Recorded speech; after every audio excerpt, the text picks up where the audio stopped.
Nick Suriano is the number one ranked wrestler at 125 pounds right now, with 5 ranked wins and an undefeated record. Now, his biggest tests are probably going to come out of the EIWA with Pat Glory of Princeton and Vito Arujau of Cornell. It's kind of a shame this season because we wanted to see the big matchup between Spencer Lee and Nick Suriano, a rematch of the 2018 NCAA Finals. And although we're not going to get that match, we still could see Nick Suriano win his second NCAA title. If you're wondering who every other number one ranked wrestler is going into the postseason, then let's stop stalling and start talking wrestling.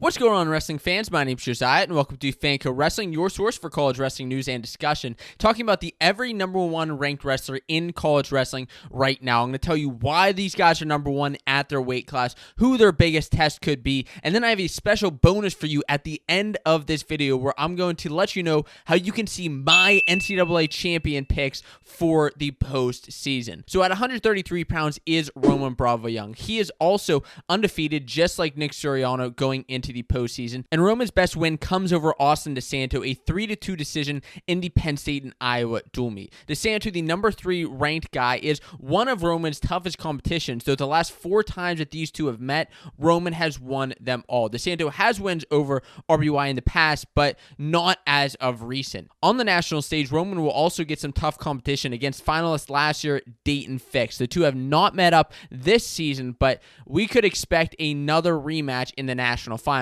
barring anything crazy that happens. RBY is seeking his second title at 133, and also seeking his second title and is a Penn State wrestler is Nick Lee. He's undefeated on the season right now, has 19 straight wins, including one over Jaden Ironman. This was a sudden victory match, and boy, did it come down to the wire. This is such a big win because Ironman is number 2 in the country. Although Ironman is definitely going to be a challenge in the postseason, you also have to look out for two guys who these two haven't run into yet. That's Stefan Micic of Michigan and Sebastian Rivera of Rutgers. Although Micic has had his ups and downs, he is a former national finalist. The other guy, Sebastian Rivera, had just been going up and up and up and up this season. He is undefeated, 22 straight wins, and it has dominated the season thus far. Though Rivera and Lee haven't wrestled this season, Lee's definitely going to have his hands full with the Rutgers wrestler. The number 1 ranked guy at 149 pounds is the wrestler who actually moved up from 141 in previous seasons. That's Yanni Diakomahalis, who has 66 straight wins right now.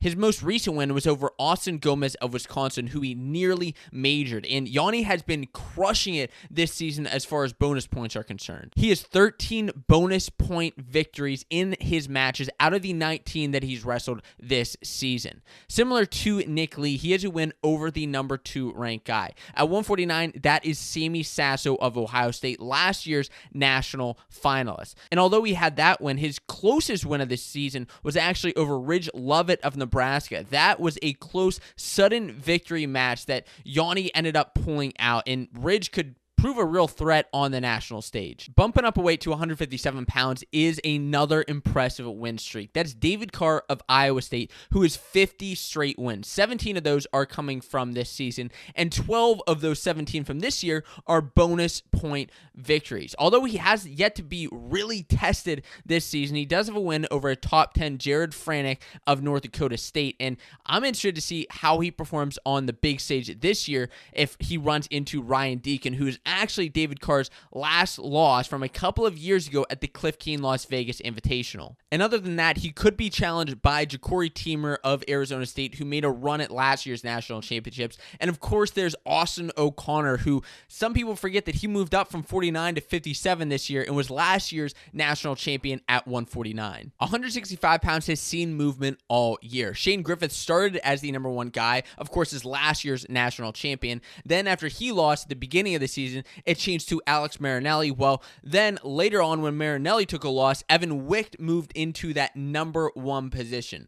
Although it could be challenged that Keegan O'Toole could also be considered a number 1 ranked guy, Evan Wicht has that spot with better victories overall than all of his opponents. He has 2 wins actually over Shane Griffith, a win over Anthony Valencia, and he's going to run into those guys at the Pac-12 tournament. This will be his first Pac-12 championships because he formerly wrestled at Wisconsin Wisconsin. It was probably a good idea to get out of the Big Ten because this year, if he wins the Pac-12, he's sitting likely at that number one spot at the national championships. Now, he's still going to see some tough competition with such a loaded, stacked weight at 165 pounds. I mean, in the Big Ten, don't forget about Alex Marinelli or Dean Hamidi or Carson Hartshula. Evan Wick will be challenged at the conference tournament and on the big stage. And whoever comes out as number one at 165 pounds will be the top dog. If you remember last year's awesome national tournament run by Carter Sirachi of Penn State, then you'll know he's still the number one ranked guy at the weight. And he also has a win this year over the number two ranked guy in Michael Kemmerer. He beat him in the dual meet after beating him last year's national championship final. And of course, Iowa's Kemmerer is going to be a challenge to Sirachi in the postseason. But another guy you don't want to forget about is Mikey Labriola of Nebraska, who just handed Kemmerer another loss this season in a gritty win. And outside of that, you got Mekhi Lewis and Hayden Hidlay. This is another stacked up weight. Just a weight up from Sirachi is teammate Aaron Brooks, who has another impressive win over a number two ranked guy. This is what's so darn impressive about the Big Ten schedule is it is so tough. And if you come out of that Big Ten as the top guy, you're setting yourself up for success on the big stage. Of course, he had a win in the dual meet season over Miles Amin. He beat him 3-1 with a last-minute takedown in the last 30 seconds of that match. Amin's going to be testing Brooks again, who Amin bumped down last year from 197 pounds after placing third. Aaron Brooks is undefeated this season, being 14-0 with 36 straight wins. That's since his last loss. This season, he's beat Taylor Vend, Parker Keckeisen, John Poznansky. He has beat some of the top-ranked guys at his weight already, but one guy who he's yet to run into again is Trent Hidlay of NC State, who's wrestling in the ACC and who he met in last year's national finals. What do you think goes down there? At the next weight, 197, is a similar situation as 125 pounds, where the national champion from last year is out this season. Of course, that was AJ Ferrari, who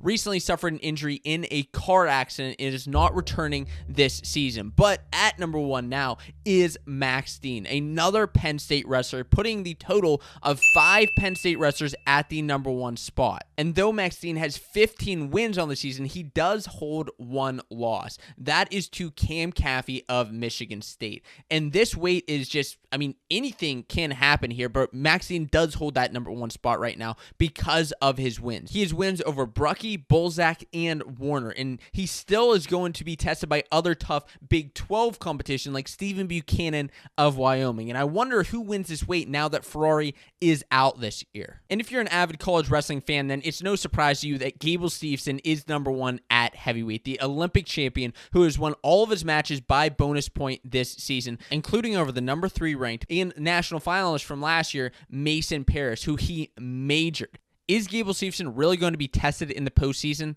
I doubt it, which is why he's my personal pick to win the national title at heavyweight. I know that's not really that big of a surprise, but I do have a couple of unexpected picks as to who I think will win the national titles at every single weight. And if you want to check out those picks, then I recommend that you check out this link right here. That's going to take you to a page where all you have to do is put in your name and your email, and then you're going to get the list of who my personal picks are to win the national titles in the postseason.